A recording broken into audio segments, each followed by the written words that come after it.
안녕하십니까. 월간조선 권세진 기자입니다. 검수완박 법안, 이제 검찰 수사권 완전 박탈, 검찰청법, 그리고 형사소송법 개정안. 이번에 이제 국회 다수당인 더불어민주당 폭주하면서 이제 결국 통과가 됐습니다.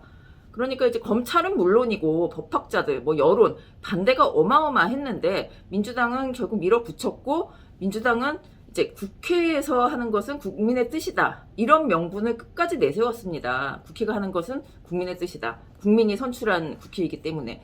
근데 이제 이 과정에서 좀 여러 가지 문제도 있었는데 좀 의아해하는 분들도 많을 것 같습니다.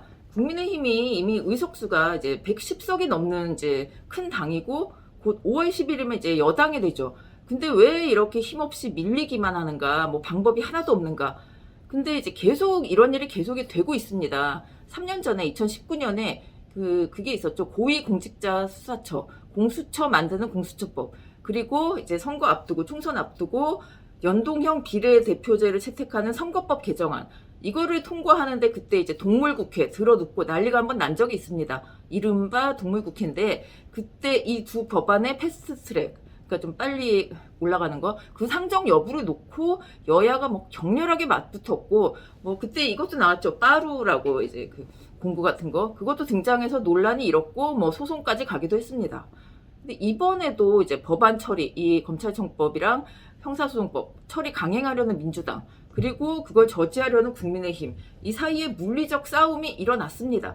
이렇게 나가려는 사람 맞고, 국회의장 나와라 가는 거 맞고, 이러다가 또 밀쳐지기도 했고, 이러다가 국민의힘 여성 의원 한 명이 응급실로 후송이 되기도 했죠. 말 그대로 난리가 났습니다. 근데 왜 대체 이런 일이 계속되는 걸까요? 계속 벌어져야 앞으로도 그럴 수밖에 없는 상황이 있습니다. 그러니까 문제는 국회 선진화법 때문인데요. 이거는 2012년에 통과된 국회법 개정안입니다. 이걸 이제 국회 선진화법이라고 부르는데, 이 내용이 국회의장의 직권 상정을 제한하고 안건 예민한 법안에 대해서 안건조정위원회를 설치하고 안건이 자동 상정되는 케이스, 이런 거를 다 만든 내용인데요. 정리하자면 원래 법안은 재적 의원의 과반수가 동의를 해야 본회의에 상정을 할 수 있었습니다.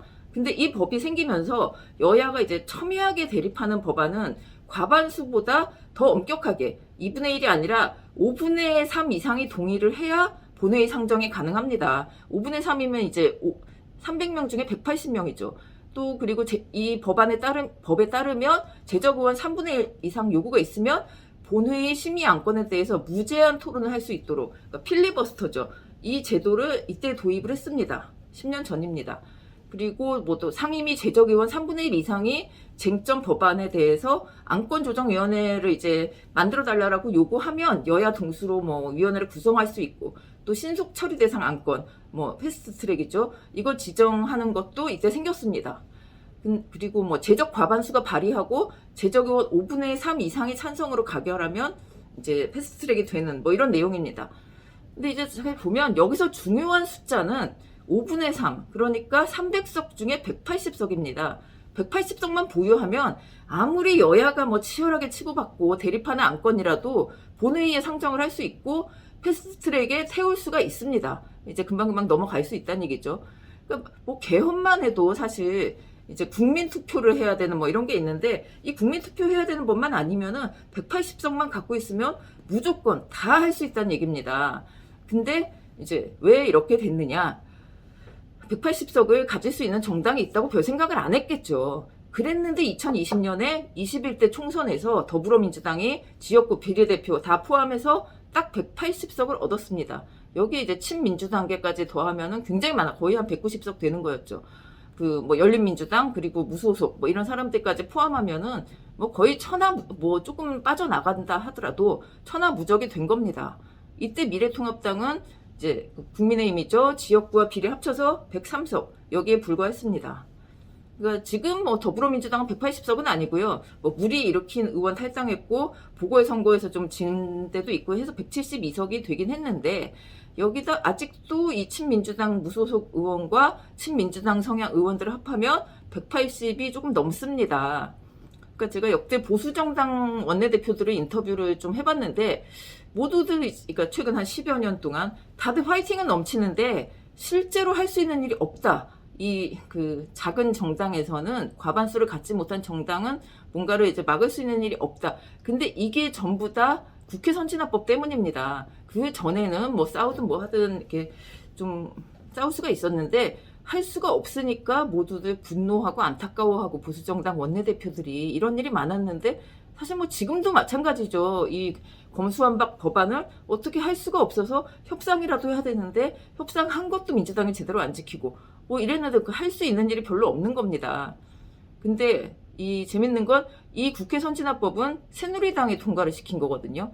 2012년 5월에 통과됐는데 이 국민의힘 전신인 새누리당이 2012년 총선 이때 공약으로 내걸었고 이제 이기자마자 바로 그 국회에서 통과를 시켜버렸습니다. 이게 원래 국회 몸싸움을 막자고 만든 법이죠.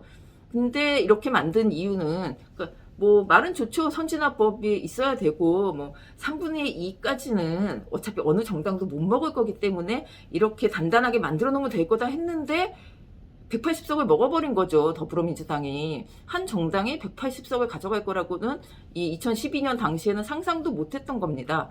그러니까 2012년 국회 선진화법 이후로 국회 몸싸움, 뭐 2019년 전까지 공수처법 전까지 몸싸움은 사라졌는데 중요한 쟁점 법안 하나도 처리하지 못하는 식물국회가 됐다는 비판 계속 들어왔습니다. 몇 년 동안. 그러니까 5분의 3. 근데 지금은 식물국회는 아닌데 뭐 이제 전횡을 저지를 수 있는 국회가 돼버린 거죠. 그러니까 그동안 이제 새누리당이 이 법을 통과시켰을 때는 19대 총선에서 새누리당이 이겼습니다. 근데 이긴 게 152석이었어요. 과반을 조금 넘은 거죠. 그래서 이제 저쪽이 뭐 어떻게든 전횡을 하거나 뭐 몸싸움 하지 못하도록 선진화법을 만들었는데 그 다음에 이제 2016년에도 뭐 20대 총선에도 새누리당과 더불어민주당은 뭐 한 석 차이로 뭐 비슷비슷하게 122석, 123석 이렇게 비슷하게 갔습니다. 승패를 가르기가 어려운 상황이었죠. 근데 2020년 21대 총선에서는 180석이라는 괴물 정당이 나와버린 겁니다. 그러니까 지금 근데 이거는 계속되겠죠. 이 국회가 다음 총선으로 국회 구도가 바뀌지 않는 한 아니면 정기 개편이 아주 크게 일어나지 않는 한 지금처럼 더불어민주당이 하고 싶은 건 다 할 수 있는 이런 상황이 2년 동안 계속될 겁니다. 그래서 이제는 이 국회 선진화법 10년 된 이 법을 좀 재고해 볼 때가 되지 않았나. 이대로라면 검수완박뿐만 아니라 모든 법은 그냥 민주당이 원하는 대로 다 갈 수 있는 겁니다. 물론 이제 이 법을 좀 바꾸자고 아무리 얘기를 해봤자 민주당이 국회를 장악하고 있기 때문에 법이 바뀌기는 어려울 겁니다. 뭐 2024년 총선을 기다리는 수밖에 없는가 뭐 이런 안타까움도 있을 수 있죠. 근데 사실 국민의 뜻은 지금 대선에서 판가름이 나지 않았습니까? 대선에서 이긴 정당이 있죠 분명히. 그러니까 새 대통령이 국회하고 지금 사실 이대로 가면은 국무총리 인준안, 뭐 청문회도 제대로 이제 통과되지 못할 가능성이 크지 않겠습니까? 근데 이런 걸 좀 대비하기 위해서 새 대통령이 2년이라도 국회와 좀 협치를 통해서 이렇게 좀 민주당도 좀 양보할 것은 양보하고 이런 식으로 협치를 통해서 좀 올바른 방향으로 나가야 되지 않겠느냐. 이런 한 정당의 횡포를 계속 두고만 봐야 하는가. 좀 안타까울 뿐입니다. 오늘 이야기 여기까지입니다. 감사합니다.